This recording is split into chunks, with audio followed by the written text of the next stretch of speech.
Howdy, this is Tommy Ellison, and welcome to Senior Moments, Evidence of a Misspent Youth. And this is episode number 51, if you can believe that. It's been a while.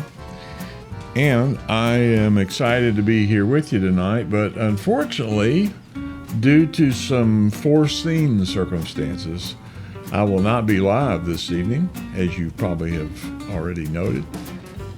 Because of a conflict that I have in my social calendar. Actually, it's a deacon's dinner at my church, but that being said, I would not want to miss an episode with you, my beloved audience, both of you.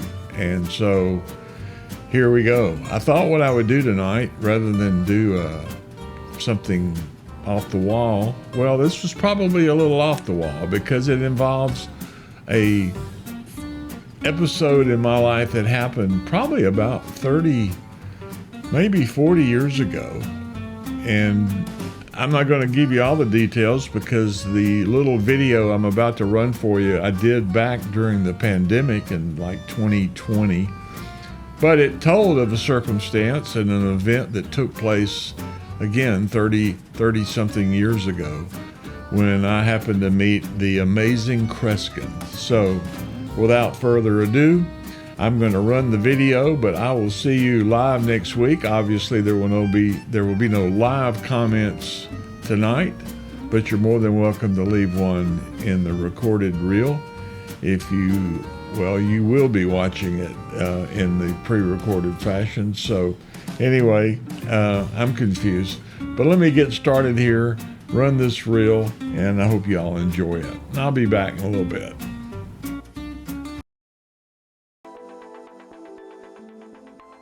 Hey, I'm Tommy Ellison. I was cleaning out some boxes of some junk, the quarantine at-home thing going on here, and I found one of these. Now, some of you may not recognize this if you're young, but there was a time when photographs were not all digital. We actually made photographs using film, and the film used to come in these 35 millimeter canisters, the little cartridges. And we would load the film into the cameras, make the pictures. We would then put them back in the canisters, cap them, and take them to the film processor. And they would prepare the prints or the slides, depending on how we were shooting the film. But it reminded me, when I found these, of one evening, I think it was a Saturday night, where I went to see the amazing Kreskin at Joe Namath's restaurant. Real blast from the past, huh? Anyway, amazing Kreskin, he was a television personality at the time on national television, and he was touring the country doing the nightclubs, and he did a few experiments using mentalism or magic of the mind. And he did an experiment where he borrowed a ring, had it placed into the canister, capped, and then two other empty canisters were brought into play, and he would blindfold himself, have someone mix the canisters up so that they nor he would know the contents or the location of the ring.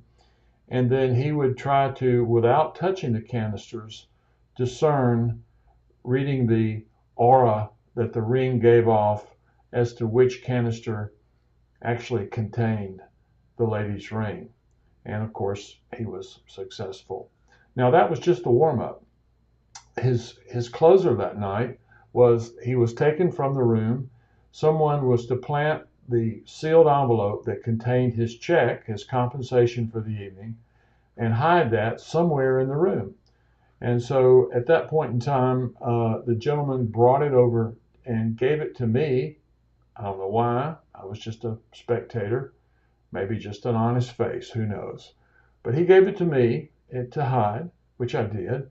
And then Kreskin was brought back into the room, and he began to walk around the room, seeing if he could discern who might have that check. Well, I actually kind of wanted to know what that check was made out for, because at the time I was dabbling in magic and, trying to get $25 for a kid's birthday party. And I knew this guy was probably making the big bucks, but I didn't. But eventually he walked over to where I was, passed me a couple of times, and kept coming back to my part of the room. And then finally he looked at me in the eye and he said, "I believe you have my check." And it was really amazing. I thought he was a mind reader. I found out better later.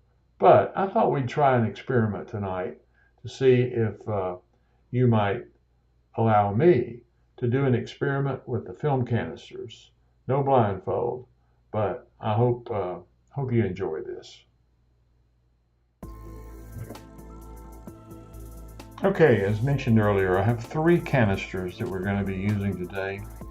And in keeping with what I had said earlier, the film canisters are opaque. And in each side of these film canisters, I have placed 1 die.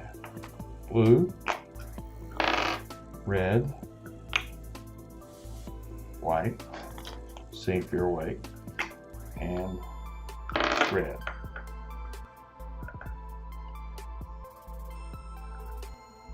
Now we shall try our experiment. You'll notice that if I take a die and I place it in the film canister and I shake it up, we'll get on the face of that die a random number. In this case 3. I shake it again, I should get another number, 6. We'll do it one more time just to prove that they are turning inside of the canister. And this time we have a 1. Now, someone might say to themselves, well, Tommy, you are touching the die. Perhaps you're able to feel exactly what the number would be on the bottom of the die and know what the number on top would be. So to kind of circumvent that thought process, I brought along a playing card, which I shall place underneath the canister so that once I shake it, I will no longer touch that die at all. There's the blue,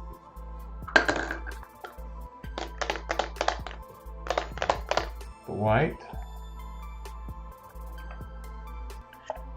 and lastly, the red.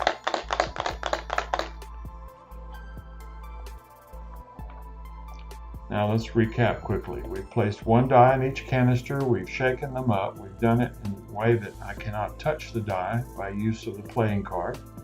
So now that we have the 3 canisters with 3 random numbers rolled underneath each one, I shall try to discern the number on each one of those die. The color was not important. We're strictly looking for the number. And I will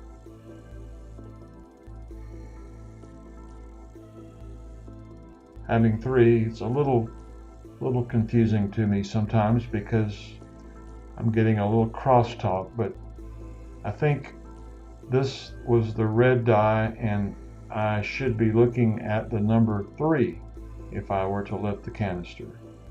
And there indeed is the number 3. I'll try it again with the remaining 2. I seem to be getting more crosstalk when I have both hands, so I'll just use one hand. The white die, the number on top of the white die would be the number 5. And there, ladies and gentlemen, is the number 5. And last but not least, we have our final canister, our final die, and having a little trouble with it, but I believe I have picked up on the number 5 being on the face of this die. Do you believe it? We shall see. The number 6. Number 6. Let's try this again. One more time. We shake it up.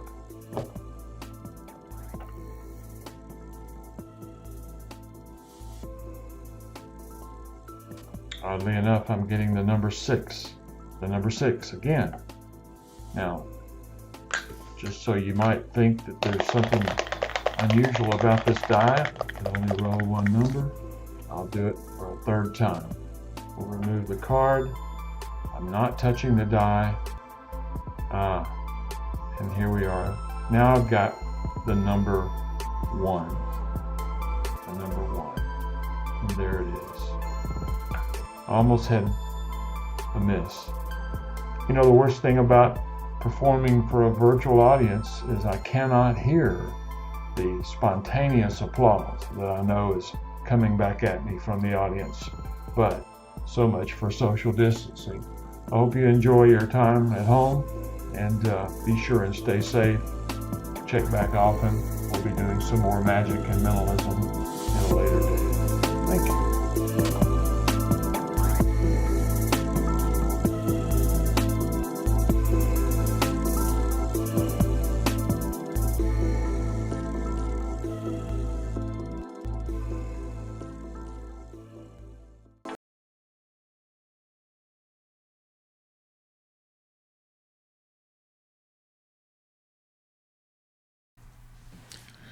Well, I hope you enjoyed that. You know, it was a strange time during the pandemic. All entertainment was shut down, and we just sat around doing magic for ourselves.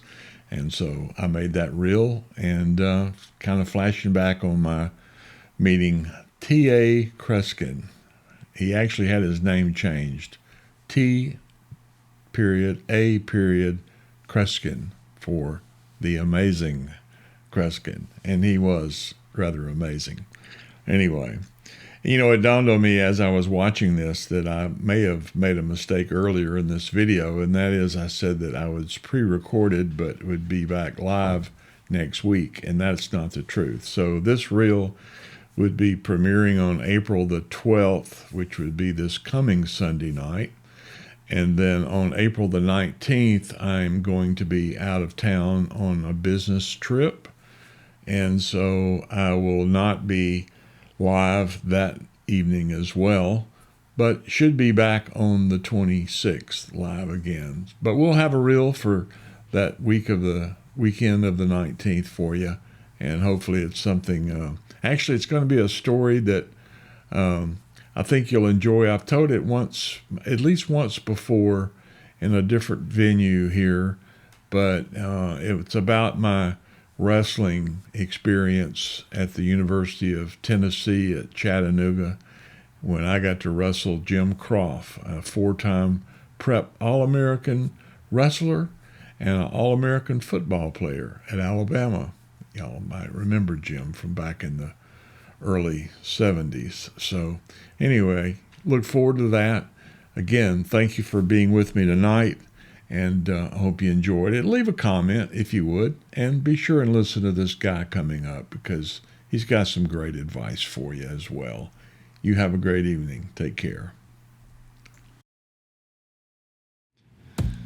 Well, hey, thanks for spending a few minutes with me on Senior Moments. If you enjoyed the ride, be sure and tap that like button, subscribe to the channel, and hit the bell so you don't miss the next one. I'll be back soon with more stories from a misspent youth, and maybe some of yours too.